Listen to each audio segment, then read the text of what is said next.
Good evening, everyone, and welcome to another exciting edition of Pardon Our Picks, where perfection is a work in progress. I'm your host, Sam, and of course, missing today is my GM, Tarek. Hope he feels better. Of course, we roll on, we roll with the punches, and let's roll right on to how you doing, football Jesus. It's good to You see you. know, the congregation's let me down a little bit. I think I'm going to need a little bit more of the faithful energy to come to me this week because we're not doing so hot, but I'm here. I'm ready to talk some more football, and I'm ready to keep preaching the gospel. I hear it. Hallelujah. Hallelujah. And then, of course, we have our lead for the year currently, Jessica, the QB queen. How you doing tonight? I'm good. I did notice that you downgraded him from King Football Jesus, so he might have to change his name. It's probably because he's in last place in the picks. No, it's fine. Kings aren't unseated until they're dead and the season's still alive, so I still got life in me. Yeah. For now. Okay. We'll see how long the king lasts. Of course, we are brought to you by Aardvark Concepts Incorporated, more than just a sign shop. Catch them in Westminster for all of your sign and decal needs. And then, of course, in Too Deep of Maryland. Check them out at the Waterfront Hotel Bar in Baltimore, October 18th. It's a Friday night. It's going to be a great show. Can't wait to see everybody there. Speaking of great shows, last week there's a couple of people just coming from nowhere to just to amaze people. I mean, Andy Dalton coming off the bench for the Panthers to lead that team. I mean, he threw almost 300 yards. I think he threw 300 yards and completely demolished the team he was playing against. The Raiders. The Raiders, absolutely. And we all know the Ravens couldn't do that the previous week. So, I mean, that was just nuts in and of itself. But the Rams beating the 49ers. I mean, the Chiefs barely squeaking it out against the Falcons on a 4th-and-1 call, as we're going to call it. Mm-hmm. Quite frankly, I'm wondering, guys. It's pretty early in the season, but performances like that make me wonder who the early season MVPs are. And we'll throw it to Jessica to give us her perspective on this. So I have a kind of a off the wall take, I think, and it's definitely just based off of one game. But Jaden Daniels for the Commanders, last night he was insane, and nobody expected him to do that. So far, his rookies. What are you laughing about? That was the one he was going to use. Oh, is it? Oh well, Fine. I'll take it. It's fine. You'll see improv on the Better hurry up fly. and pick another one. But yeah, like last night, that was another one of the upsets that surprised everybody with the 38-33 over the Bengals, which everybody's kind of waiting for the Bengals to show up. But the Bengals didn't look terrible. The Commanders looked really well put together. They could be a contender for sure. And Daniels seems to just be giving them that spark. His completion was 91%. He was passing for over 200 yards. He had 2 touchdowns passing. He was on point last night. And if he can keep that up and keep the vibe going with Washington, he could absolutely be a MVP. Good luck, Brady. Oh, that's fine. So as they so aptly said, that's who I was originally preparing to speak about because of that amazing display that Jalen Daniels has had, including last night, but really through all 3 games. But because I have to be on the fly here, I'm just going to say Josh Allen. I mean, his dismantling of the Jacksonville Jaguars on Monday Night Football, where by mid 3rd quarter, they're pulling their starters, much to my fantasy chagrin, where I needed 3 more points to win. But, I'm not going to say that. But that offense, without a solid number 1 wide receiver, without a really bona fide number 1 running back, it seems like a piecemeal offense in terms of players, but they are clicking on a level that if that production continues, I can easily see Allen finally winning that first individual award going forward. This week, though, is the first real test that they've had against a team that's, played well. Up to, the Ravens record doesn't show that, but they've played well. So we'll see. But if Allen continues to put those numbers up, I could see him being another unanimous MVP. I'm going to be a little off wall myself on this one. I'm going to give it to a unit. It's the Pittsburgh Steelers defense. Quite frankly, they're the reason why that team is 3-0. That offense is still putrid, as I like to call it. They're just absolute horse poop. But quite frankly, that defense has been lights out. I don't think they've allowed more than 17 points all season to any one team. But if I had to pick an individual, I'd say Jordan Mason. San Francisco running back. Only if I had to pick an individual. He stepped up when CMC went down, and he's number 2 in yards right now, and he has been the linchpin of the running game for that team right now, keeping them viable. They're not doing great, but without him, I think they'd be struggling quite a bit more because then they would be one-dimensional. Teams will be able to key off on Ayuk and any other receivers that they may be able to throw out there with Debo hurt. So I think he's been keeping them in games, keeping them motivated. But like I said, Pittsburgh defense, absolutely the reason they're 3-0. And Jordan Mason, he's the reason why that team is doing as anything right now on offense. So speaking of doing anything, quite frankly, we're having a hard time hitting that upper echelon of correct picks. As we say here, perfection is a work in progress, and we're going to take a look here. 10-6, not a bad week, but we can do better. Sorry, I'm looking for where all of my correct picks went, and I don't see them anywhere around here. For those of us that are still doing well, even we are impacted by all of these injuries. Oh my gosh. It's hard to make predictions for every player being injured like they are. Mm-hmm. I would agree. That's been quite a bit of a handful, and the upsets that we see every week that we just are impossible to see coming. So yeah, I had a big swing and miss this week, folks. I got 1 out of all of the 1:00 games right on the picks. That was went over like a lead balloon. That's right. The king becomes a pauper. I definitely will not be scheduling any more like fun yoga classes or events that close to football again because I wasn't able to check the injury report to see if Jefferson was going or not. And I had said I would switch it if he was, and I didn't know. So It's fine. Well, I accept it.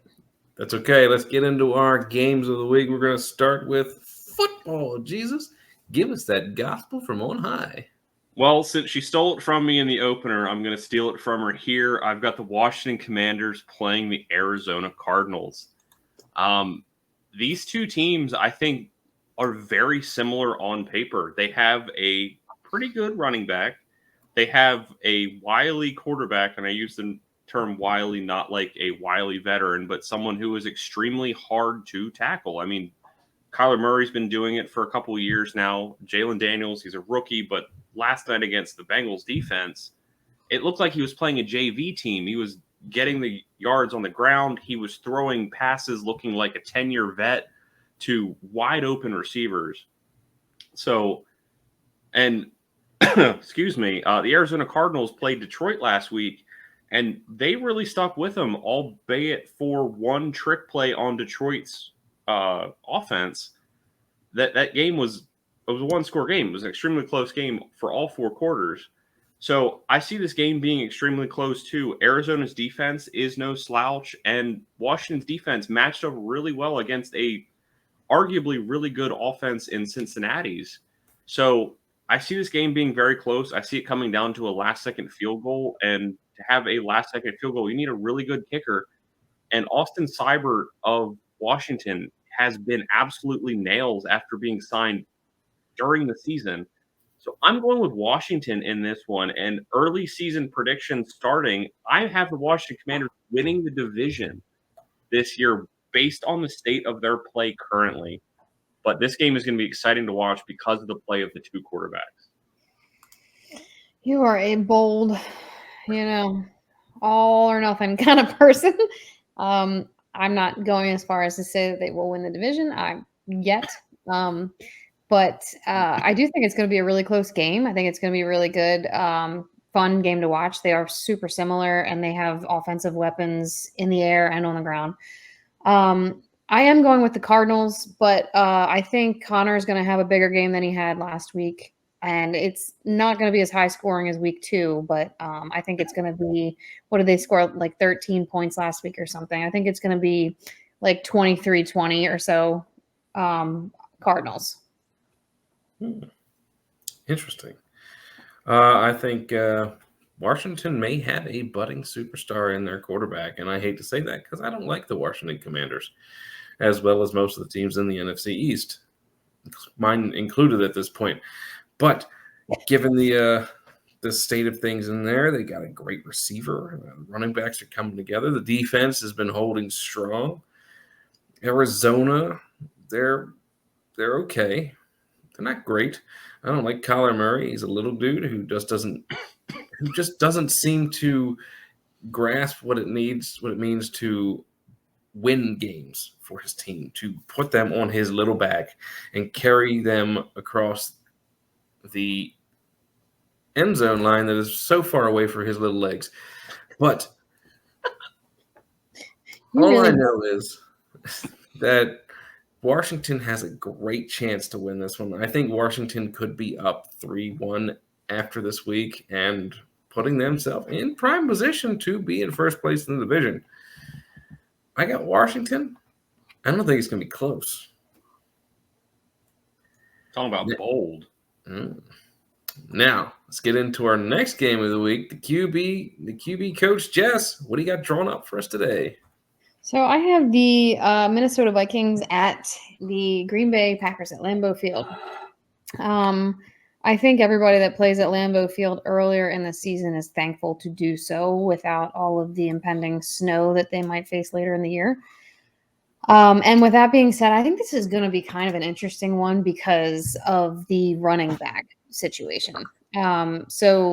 Aaron Jones has been putting up big numbers for the Minnesota Vikings. He's been doing great. And this is after Green Bay had let him go after like 7 productive years, right? His backfill, I think Jacobs. He technically has slightly more yards than him, but he's not more productive. He's got 20 more carries than he does. So I think it's going to be a fun, like, ground and pound off physical game.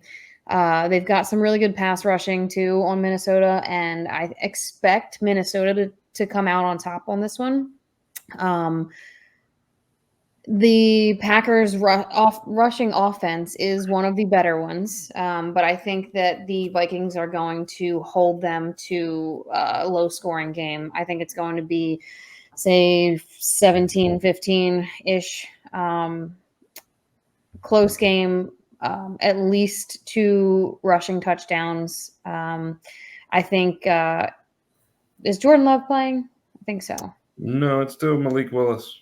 Oh, God. Okay. Well, then maybe even less. But I think he's going to take at least 1 sack this game. Maybe 2. But, yeah, I'm going with the Minnesota Vikings here. I'm going to agree with Jess. I have the Minnesota Vikings in this one because we all know in professional football, if a team decides to let you walk and you sign with a rival and you come back, you normally have a pretty dominant game. They come in a little bit extra fired up. So I expect Aaron Jones to have that type of game where he comes in, puts up 100 yards, couple scores, 5 catches, yada, yada. But the thing that I'm looking most at this game is, as previously mentioned, is Jordan Love playing in this game? They gave him that massive contract without really the resume to back it up. And this is the type of game that they need him to play for. So if he's close to playing, I think they're going to let him play because this could be a very important game late in the season because it's that divisional matchup. Jair Alexander is still a really good corner, but he's not better than Justin Jefferson as a wide receiver. But I feel like when we look at this game, this is game that no one was looking forward to when they first announced because it was either a rookie quarterback going against Jordan Love, and then the rookie quarterback got injured. It's like, oh, it's Sam Darnold, the guy who was seeing ghosts, the guy who got mono and was missing games against Jordan Love. And then Jordan Love gets injured, and it's like, oh, it's Malik Willis, the guy who couldn't get out of his own way in Tennessee. So I'm really excited about watching this game because this is two teams that I feel like the majority of fans kind of wrote off as the injuries started piling up. But these teams have found that way to persevere. So I think it's going to be a really close game, but because it's that go home revenge game for Aaron Jones, I have Minnesota winning this on the strength of that run game. This game is interesting in the fact that, yes, Sam Darnold is a quarterback they picked up this year, as well as Malik Willis was picked up just before the season started. And he has been keeping the offense at least moving with his legs and he has to throw the ball a little bit. He hasn't been great passing this year. The big thing for Green Bay has been the defense. The defense has been spectacular. They had 3 turnovers last week, which basically it's Tennessee, so you expect that. Given what they did the past couple of weeks, they are a strong team defensively. They keep themselves in games, which is why they are 2-1. The Vikings, however, Sam Darnold pickup was when he was drafted by the Jets. I actually really liked him coming out of college. I thought he would be a good quarterback. Unfortunately, he went to the Jets. That was a problem. They're terrible. They couldn't handle him. They couldn't help him. The line was terrible. The line here in Minnesota is great. The guys he's throwing it to actually know how to use their hands, and he is thriving up there. Now, he did have a little knee injury, but he will be playing this week against Green Bay. I think that becomes the difference in this game. I see Aaron Jones running for maybe 70 yards. It's not going to be a great game, but not going to be, bad. I have the Vikings winning this one 28-25. So, real close. Yeah. All right. Let's get into the last game of the week. We're going to go to the GM's game of the week, which he picked just before he dropped out. So, I'm going to run this one, and we have a barn burner, people. We got the Tennessee Titans going against the Miami Dolphins, who, as it is, are considering a quarterback change from Skylar Thompson. Go figure. The guy can't throw the ball. He can't get to his 2 great receivers. He can't get out of his own way. No wonder Tua got knocked out of the game early in the season. The offensive line can't protect anybody. Then you got the Tennessee Titans, who dropped the quarterback that went to Green Bay, who was doing okay for a guy, Will Levis, who sucks. Quite frankly, this is not a team that looks like they can get out of their own way. Miami, they have weapons. They got the running back, they got the receivers, but they don't have a defense. And they don't have a semblance of an offensive game plan without Tua in there. And I think that's what's going to eventually knock them out. I have Tennessee winning this in a low-scoring game because both teams suck. Yeah, no, I'm with you there. The Titans have a decent defense going into week 4, so with no real offense on Miami, even no matter what they do at the quarterback, they do have the extra day to decide, but it's not going to make much of a difference, I don't think. That rib injury for Skylar Thompson or not, they're kind of, they're just like a heaping turd right now. So I am going to go at the Titans, and this is going to be an awful game. This reminds me of when I first started doing these videos with you guys, and I would pick the absolute worst game of the week to make you guys talk about it with me. I'll cut right to it. I'm picking Tennessee as well because they're averaging just over 14 points a game. And I don't think that with Skylar Thompson, the Dolphins can get 14 points. If they do make a change at quarterback and go to Tyler Huntley, we'll see. But if that change actually does happen, I will be changing my pick to the Miami Dolphins just because we as Maryland natives know Tyler Huntley is a serviceable backup. And if you give him the weapons that Miami has, I believe he has the ability to put up greater than 17 points. But yeah, this game's going to be bad because Tyler Huntley's been on Miami for like 10 days. Will Levis is constantly making a America's Funniest Home Videos highlight reel every week between, throwing an interception and falling to his knees and putting his hands behind his head like he's getting arrested or whatever. It's bad. I feel bad for Mike Vrabel because he got fired, but then I also feel good for him that he doesn't have to be in town for this. So I'm going to be watching this game, but I'm not excited to watch this game. Yeah, so I agree though with the Huntley thing. He's serviceable. I think he could give them the challenge of him running the ball, because he's not going to throw the ball, or if he does, it's a little scary. But no matter who's at quarterback, one interesting thing I wanted to add was the Titans. They have the 4th lowest success rate allowed per dropback, and 7 total sacks. So that poor person with that weak offensive line, Yeah, there's going to be another injured quarterback on the Miami Dolphins. yep. That's the reason why I don't think Tyler Huntley can do anything behind that line. He had a good offensive line in Baltimore, which gave him the opportunity to be decent. Miami, not so much. Yeah. All right, let's get into our pop panel pick'em, quick pick'ems. Let's take a look at what we picked for the week. All right, look at that. A pair of us picking the Falcons and a pair of us picking the Saints.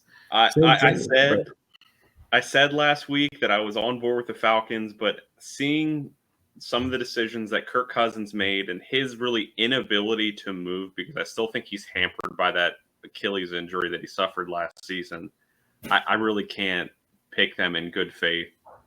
So I'm a little concerned about their offensive line injuries, but I'm always concerned about the Saints being consistent. So, and I think they're more equipped than the Eagles were to take on the Saints. Quite frankly, I think the way that the Falcons performed last week, they're going to do much better this week against a team with a defense that isn't quite as great.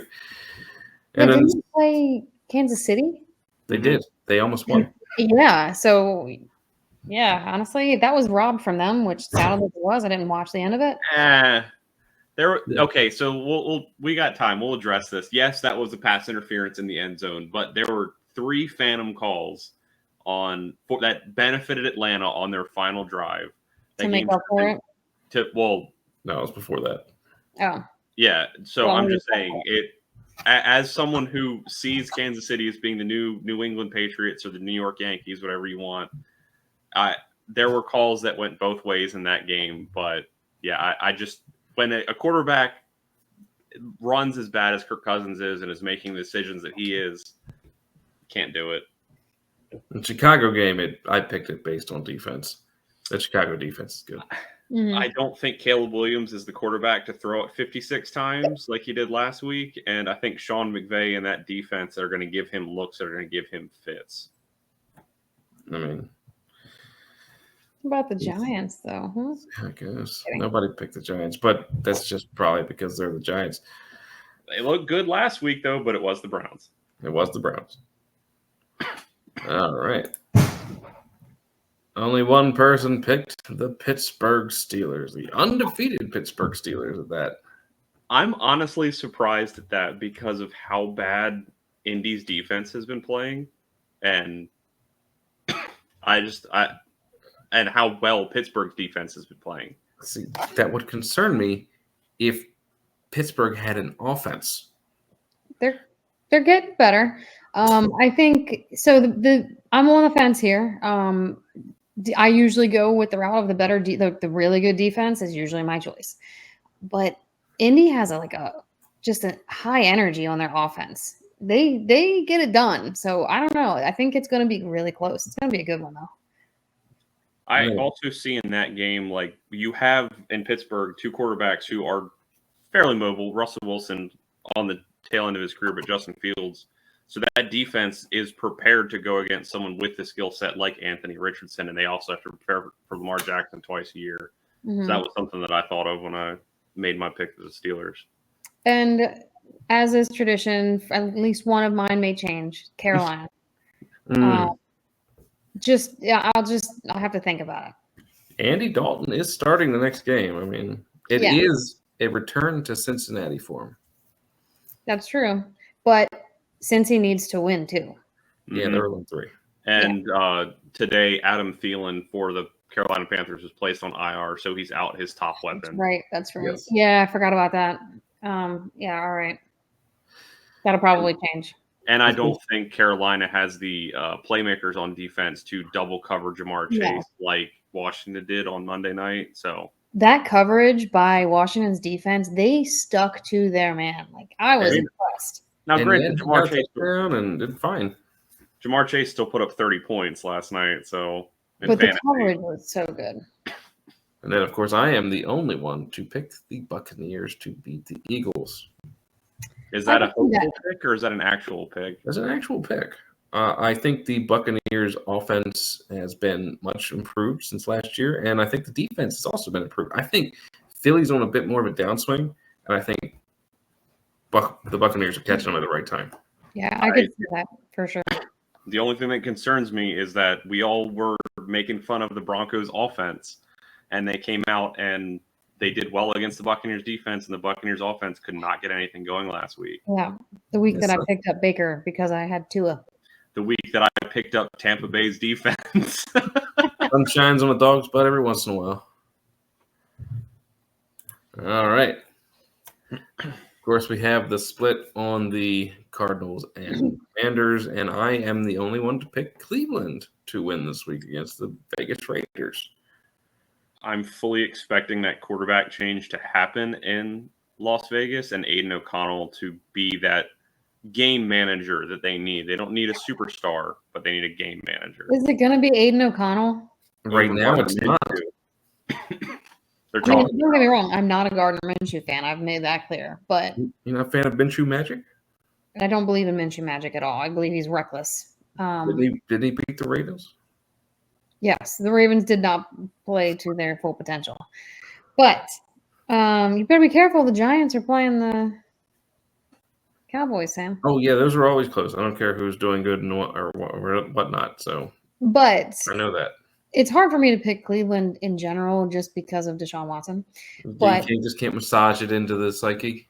Yeah. But that if Aiden O'Connell's starting, I might have to pick him. Well, and also something to think about too is 3 of Cleveland's starting offensive linemen went down last week with injuries. So if Max Crosby can rebound from his high ankle sprain that he suffered at the end of the game last week, he could have an absolutely monster game on defense. He could. Yeah, but is he likely to return? I mean, he played the rest of the game last week. So he'll be at least slowed. I still think it's going to be a happy ending for the Cleveland Browns. Well, and Amari Cooper blew it up last week, didn't he? Yeah, he did. Sam, this is a family program. Hey, I haven't said anything too untoward. Get to the next one.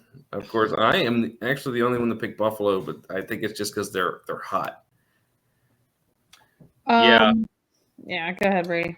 No, I was just going to say that one's really a toss-up. I mean, we've seen the good and the bad out of the Ravens, and we really haven't seen any bad out of Buffalo. It's really comes down to they played on Monday night, and they have a short week, and they're on the road. Is kind of where I went with that one. I do think this is going to be super, super close. And I think the Bills are favored, I think. But it's in Baltimore. I'm hoping they hit their stride. And Baltimore's actually favored in this one. Oh, are they? Yes. I think by 2. Yeah. Yeah, I'm definitely. I'm just hoping that they. Are we not going to be able to watch that? Yes, we are. Local. Okay, sorry. It's local. You're going to be able to watch it. But that's going to be a tough game. It's Sunday night. Mm-hmm. Yeah. Night. Something. Yeah. I'm going to be up. I'm just going to call into work. It's fine. You do that. It was hard for me to pick it, but I feel like Buffalo, they're just the hot hand right now. I can't bet against the hot hand right now. Offensively, though, right? How's their defense right now? They did shut out the Jaguars pretty much. That does not count.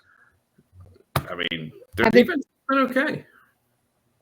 Cardinals scored 28 on them. Doing research here, real time.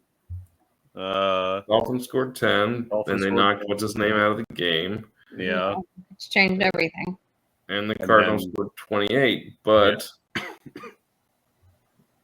Didn't the Cardinals defense do really good that game though? Cardinals defense did decent in that game. It wasn't great, but some of their points were special teams. So Well, also, don't the Bills have difficulty against the run specifically? Because I know James Conner got a ton of points against them. ETN got 12.5 last night for James Conner didn't put up that many rushing yards that game. I thought he got pretty good fantasy points that game, but yeah, I'd be curious because if so, like, I mean, I think we have a pretty good dual threat. We're getting more into the wide receivers and we're not seeing the tight ends like at all, but the wide receivers and our run game. So James know, Conner I mean- had 50 yards and 1 touchdown, and 33 yards receiving. that's depending on how many receptions, that's like 14 points. 3 points. Well, No, 3 points for receptions. the receiving yards, but also in PPR. Yeah, 3 receptions. Yeah, so Okay. So he didn't 4.5. have a great game, but I mean, for a running back, wasn't bad. Yeah. Well, he does pretty well for a running back, I think. What am I doing?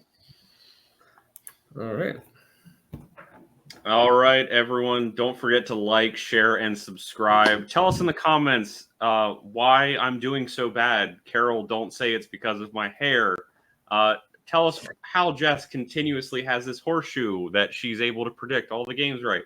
Tell us how handsome Sam is, because this was recorded the day after his birthday. Happy birthday, Sam. Happy Make birthday. sure you put that down in the comments. But again, thank you guys so much for watching. It's always a pleasure to come here and talk football for a couple minutes. And as always, I'm King Football Jesus. I'm Jessica. And I'm Sam, and you have a great football week. Bye.